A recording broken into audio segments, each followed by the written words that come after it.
Welcome to ASA Central Line, the official podcast series of the American Society of Anesthesiologists, edited by Dr. Adam Stryker.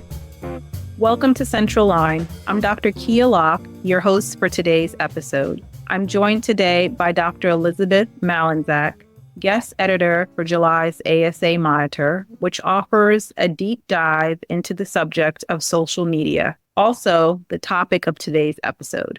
There are many prisms through which we might view the value of social media, so I'm excited to hear your point of view, and thank you so much for being with me today. I'm happy to be here. Can you kick us off by sharing a little info about your pathway, your role, and your current engagement with social media? Absolutely. So I am a pediatric anesthesiologist at Duke University.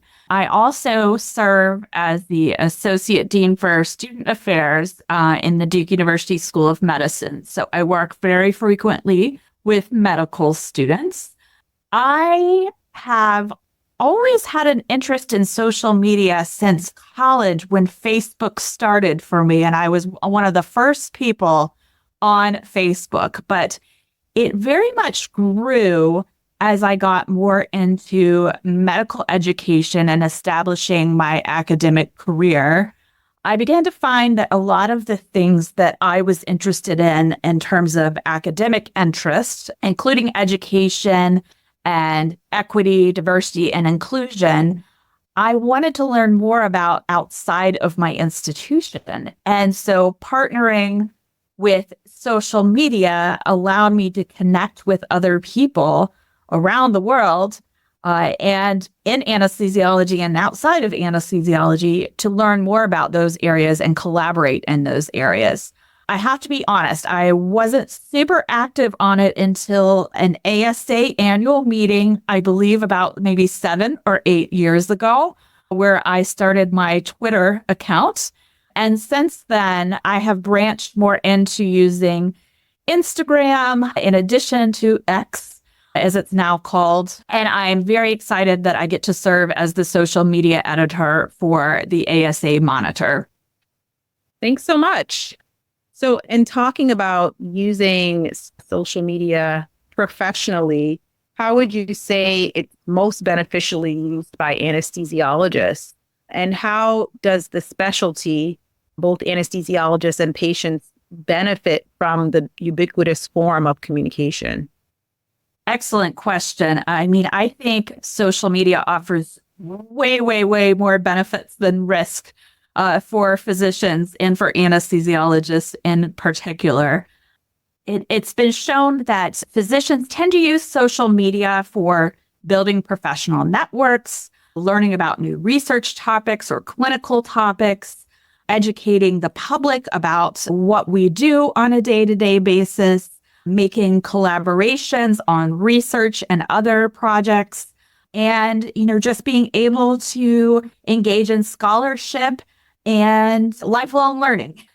So there's a lot of benefits to it, and it kind of depends on what you want to do with it in order to know which direction to go. So several years ago, Ed Mariano published a really nice article on his website about the reasons that anesthesiologists should be on social media. And the 3 things that he says are research and practice exposure. So being able to alert peers when new publications or other projects come out from your group, being able to do kind of real-time feedback and peer review, and share information that can engage and benefit a greater number of patients.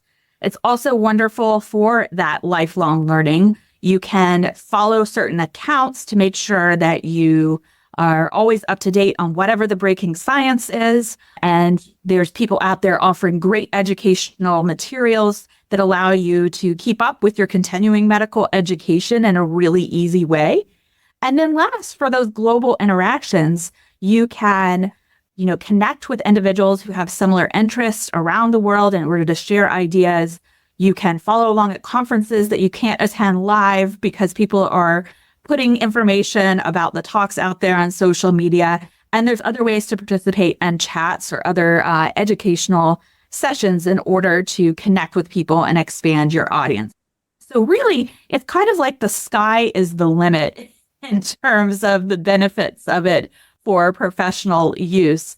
And I certainly think one of the things that's important about anesthesiologists and patients is that a lot of times people don't know what we do as anesthesiologists. The general public doesn't even know we're physicians or what exactly we do behind that drape. So social media gives a great way for us to connect with our patients before they come in for surgery, to give them an idea about why we're important, who is part of their care team, and what might occur. So I think, it's a great way for us to brand ourselves as the leaders of patient safety. All really, really great points, especially about branding, in my opinion, and talking about all the pros. How would you say the tool is currently being used for professional development and career advancement, if it is at all? Yes. So I think the physicians who use it really well for professional development are the ones who create a brand around themselves. So they're the ones who they identify how they want to advance their career, or what the roadmap is for that, what is important to them about their career that they want to get out to other people and make connections for. So example, I'll use myself in that realm.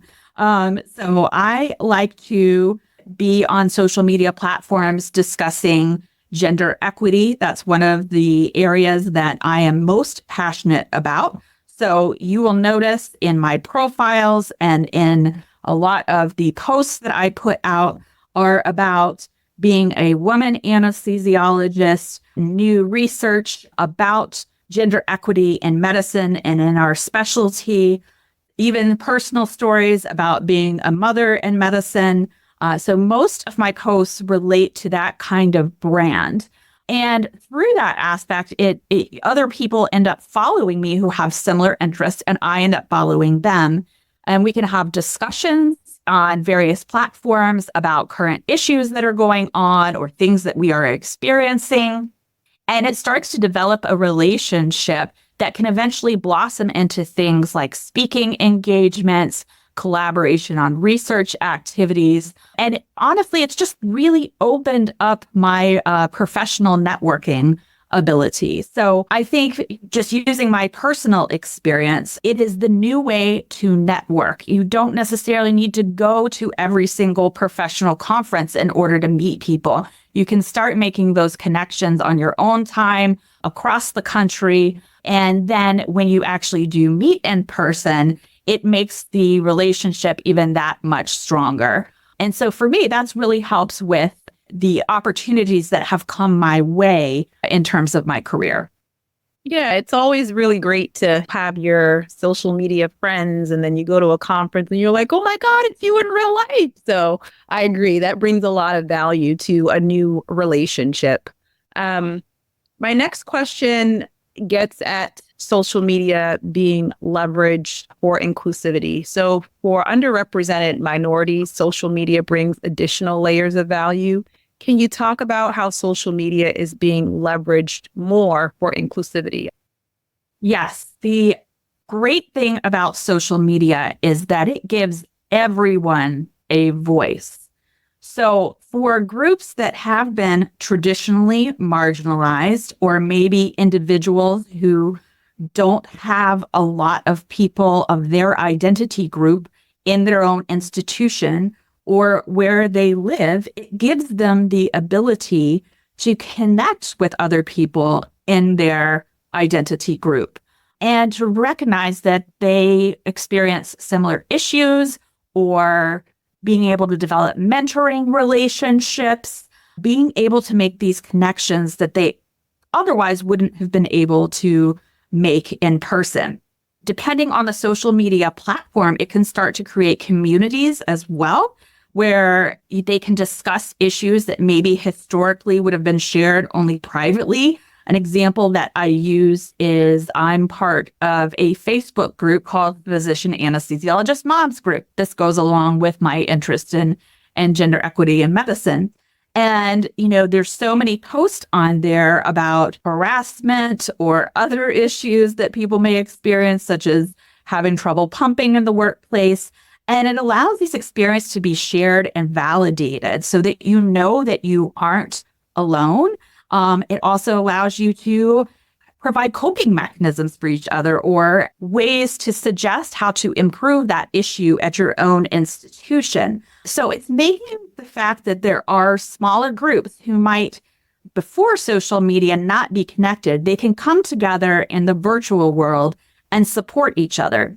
They can also give more voice to issues that maybe otherwise wouldn't be recognized by the majority through the use of hashtags or through the use of being able to promote personal experiences that other members of groups that maybe are more majority groups may suddenly realize, wow, I never knew that happened to someone else. This is changing my perspective. I'm learning about new things that haven't been presented to me before. So I think it's a great way that it just kind of lowers the hierarchies and the divisions between people. It allows people to connect more and to share and validate their own experiences. And that's my hope of how it is being leveraged for more inclusivity. Thank you so much. I appreciate that.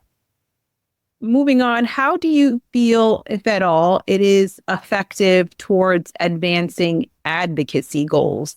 And when it is successful, what exactly does that look like? Social media can be a really wonderful tool. Again, it allows information about our specialty to go out to a wider audience, to allow more people to learn about who we are, what we do, and in all the realms of advocacy that we do for our patients.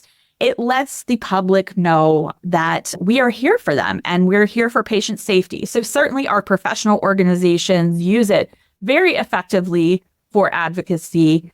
In this month's edition of the Monitor, there's a particular example about how the California Society of Anesthesiologists really did a targeted social media campaign in order to put out strategic messages about what anesthesiologists do, why it's important for our profession to be understood by administrators and policymakers, the benefits that we bring to the table in organizations and for our patients.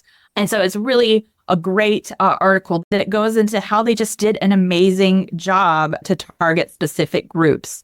It can also be really great for advocacy in the sense of if there's any sort of crisis communication. So, sometimes we have events that happen rapidly that there's a lot of unknown about. The best example is the COVID pandemic, when this unknown disease was coming about and people didn't know anything about how to manage it, how to manage their patients. So social media was actually the way that we learned the quickest about how to care for our patients and for patients to learn about what we were dealing with in the pandemic as well. It allowed for organizations like ASA and the Anesthesia Patient Safety Foundation to release guidelines about care and management of COVID-19 patients. And so it made the information travel faster, which is great in terms of how effective it is for advancing our advocacy goals. I definitely agree. I understand you to be saying social media really allows us to get small bits of information that are highly valuable in real time. And that has been a real change. Speaking of that, anesthesia education looks a lot different today than it did likely when we were both in training. What role do you feel social media is playing in the lives of our trainees, and what role should it play? It's a great medium for education. Yes, it is a lot different from when I was in medical school and in residency, when textbooks were how you learned and taking notes from textbooks. But now, use of social media and other virtual platforms gives residents more opportunity to find information to learn via their particular learning style. So, for example, they might learn best by listening to a podcast. And there's a lot of great anesthesia podcasts out there talking about various issues. It can also be really wonderful for those who are more visual learners and want to watch videos. So YouTube is the most accessed social media platform for all Americans, and it certainly is extremely helpful for our residents when maybe they're learning a new procedure or a nerve block, and they can just pull up a video before they perform that procedure on a patient and review it really quickly and know just in time in that moment that they can remind themselves of the proper steps. So it's just very fresh in their mind when they're taking care of these patients. It's also really wonderful for disseminating educational materials from great educators, and they distribute it freely, which is really nice that people don't necessarily have to pay to learn about anesthesiology. So one of my favorite things that my colleague Jeff Gadsden does is that he creates these really amazing videos every day in the month of October and calls it Blocktober. And he has written a lovely article in this month's Monitor about the role of anesthesia education on social media. But it's great. It's like an account that I definitely want to follow every single day of October. It gets me on the platform. It gets me learning. It's exciting. It's cool to see what he does with these videos. He does like a really fun one at the very end of the month where it's all my colleagues from our regional anesthesia division who are doing a parody on a song. And so it makes learning fun, but it also makes it really accessible and efficient learning too. Thank you so much. I want to get your advice on how we can each engage responsibly and what to look out for. But first, we need to take a short patient safety break. Stay with me. Hi, this is Dr. Senthil Sadasivam with the ASA Patient Safety Editorial Board. Postoperative opioid-induced respiratory depression, or OIRD, continues to be a costly and potentially a fatal problem.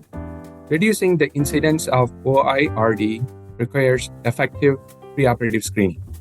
Patients with obstructive sleep apnea are at particularly high risk of OIRD, and preoperative symptom questionnaires such as STOP-BANG can help identify patients who would benefit from advanced respiratory monitoring. For patients at high risk, use of non-opioid analgesics or the lowest effective dose of opioid can help prevent postoperative OIRD. For monitoring, pulse oximetry may not be sufficient to catch early signs of postoperative OIRD, and techniques such as capnometry and chest impedance monitoring may be needed.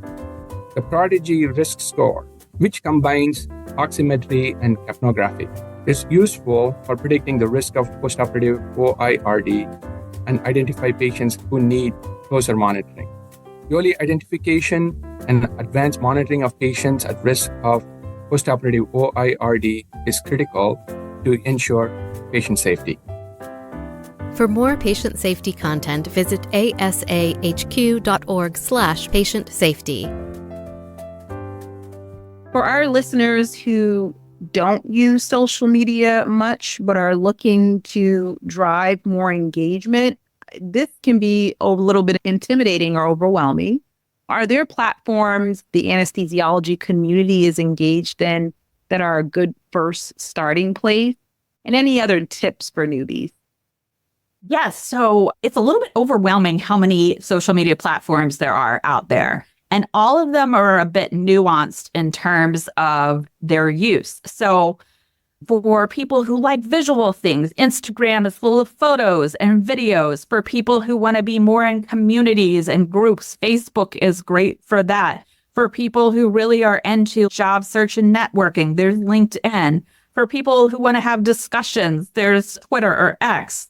And there's even these new platforms that are coming out that I don't even know how to use yet. So there's so much choice that it can be overwhelming. I think if you're a newbie starting out, you probably just want to look at things and learn and read. So figuring out your learning style and how you best can pick up that information will help you pick a good platform to start with. And I would suggest if you're using it for professional reasons and you want to use it to learn more about things ongoing in our specialty, a great place to start for whatever platform that you're picking is following ASA, anesthesiology, the ASA Monitor. A lot of professional organizations will put out really good curated information that has been peer reviewed, and it's just excellent to learn from. It's quite appropriate to just learn and read from social media and not necessarily feel like you have to engage or create content for it. There are certainly more people out there who are doing what's called lurking, which is just kind of looking at the accounts rather than engaging with them, than those who are creating content and networking with it. I'd also like to put in a plug for the ASA community as well. That's a great social media platform that is just for anesthesiologists in the ASA. That's a good way to post things about topics that are of interest. If you have patient questions that you are unsure about, or cases or something unusual that you've read about that you want to ask how other people do these things at other institutions, it's a really good way to start for someone who might be new to social media. Thank you so much. I really enjoy some of those ASA socials. Beware, those conversations get really excitable really quickly. So it's neat to get out there, but it's always fun to see how many people engage in, a platform that's not typically at the front of my mind. So there's a lot of opportunities, I think, for people to get involved. And as far as those folks who are more just consuming the information, is there any way that we should really think about how the information we're exposed to on social media platforms should be digested by us? Great question. So yes, I think, a lot of people hear in the news about social media spreading fake news. So it is important to make sure that you have reliable sources on social media for when you are trying to engage intellectually. So great places to start are the official journals, the official societies, large institutions and large hospitals, academic centers. These are the ones that are typically going to be putting out information that is relevant to the topics that you're interested in and that it's reliable as well. From there, there's definitely certain influencers on social media who have a bunch of followers for various reasons, but there's a lot of anesthesiologist influencers who put out really, really great content in various social media platforms. Some of them might be confirmed and have a way to indicate that they're a reliable source.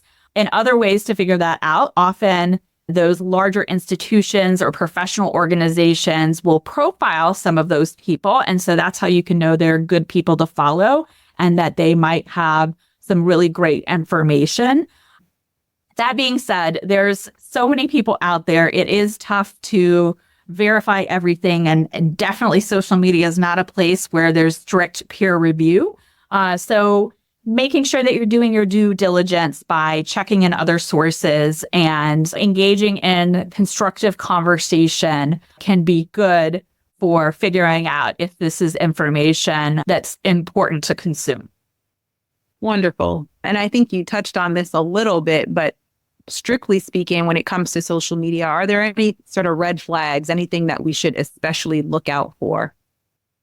Yes. As much as I love social media, and I think it's a great way to connect with people, certainly there are the people out there who they're going to have different opinions from you or have an opinion about what you post or, might be a bit antagonistic. So it can be a place where there might be some bullying or harassment. That is certainly a really big pitfall. In order to prevent some of those things from happening, it's important to look at your privacy settings, make sure that you've set them appropriately for what you feel comfortable with in terms of how people engage with you and how you engage with them. There are definitely ways that you can take any sort of a disagreement offline and away from the whole social media stratosphere where many people might start chiming in or participating.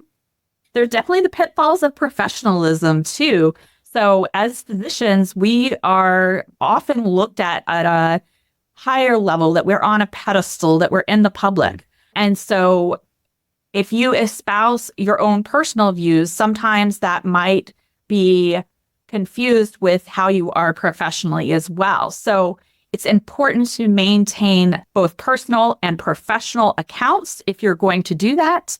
When it comes to professionalism on social media, everyone's institution and professional organizations have social media policies. So it's important that you are familiar with those and follow them. You want to make sure that you're not violating any rules or HIPAA regulations. So you don't want to post anything about patients, not even hypothetically, because that still can be traced back to a patient and their private information. Overall, in order to avoid some of these pitfalls of social media, I like to follow a few different rules. I say, when you're in doubt about something, just don't post it. Remember that people act differently online. Remember that everything is archived. So once you put something out there, it's there forever. It can never be taken back. So people can find that 20 years from now. Even if you put a disclaimer that says that your views don't represent your institution, you can still be connected to your institution and be considered the public face of your institution. So just make sure you have really high standards with what you're putting out there on social media in terms of what your voice is. All really great tips. In addition to guest editing this issue, you are also the Monitor's social media ambassador, which means you're typically sharing articles and your perspective on why readers should care. How do you see your role? And do you have tips on how to engage personal networks with high value content? I really love being the Monitor's social media editor. It's really fun to be able to go through each month all the articles, and I learn new things all the time from it. So that's one of the reasons that I enjoy doing it, because I like putting out there what I have learned and what I think might be important for other anesthesiologists to pay attention to. Each Monitor article has a great theme. So, I'm a pediatric anesthesiologist. A lot of times I'm not familiar with things maybe going on in critical care or in regional anesthesia. And knowing that the Monitor typically has relatively short articles that can get me up to date, I find it fun to review them and then to put it on social media and let other people know. There's definitely posts that people like to engage with more or have more opinions about. And that's fun to see what everyone's perspective is about certain topics. When I am posting about these articles, I try to always tag people either who authored the article to give them recognition of doing such a great job and putting out such an excellent piece that they worked hard on, and make sure that their institution knows that for promotional purposes. But I also try to tag any other organizations that might be interested or any other specific people I know where this might be something that they are interested in learning about. Sometimes I'll ask questions and opinions about the various articles to see if people are going to chime in to engage a little bit more and bring some discussion. So it's fun for me. It's also a great way to advertise various events that might be coming up, such as the ASA annual meeting or new things that are going on in the organization, like the use of childcare at last year's ASA annual meeting. And it's good to get the feedback too. I tend to get a lot of people who do respond back and let me know what they're excited about or what they think ASA should be doing better. Thank you so much. So when you guest edit an episode like this, you don't always know in advance what our contributors are going to say. Is there anything that surprised you, or what were some sort of golden nuggets or unexpected stories that emerged? Really anything, any little tidbits that our readers should look out for? Oh, so all of the articles in this issue are just fantastic. We have Jeff Gadsden writing about education in anesthesia on social media.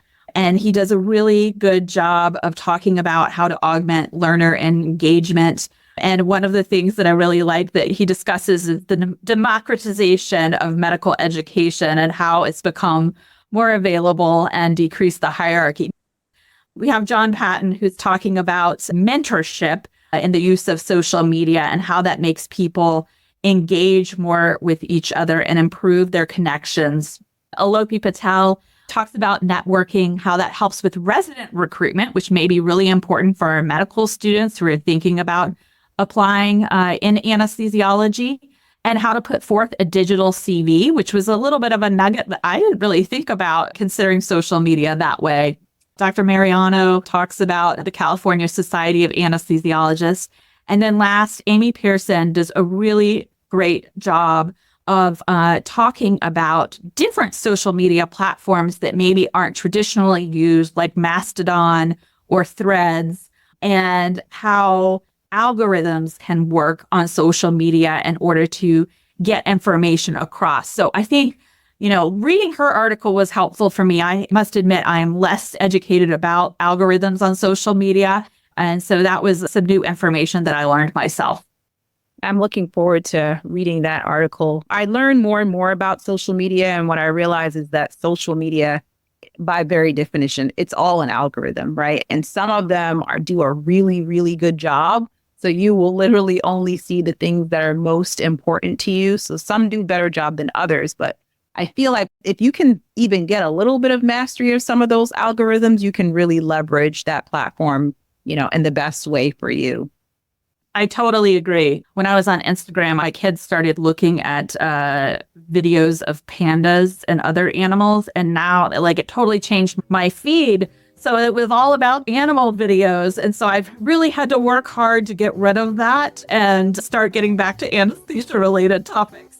Right. It's interesting because on the other side of that, though, what other people are looking at may be something that's related to you that you always pop up for them. So it's just a really cool thing to play around with. So I really appreciated it. This was a great conversation.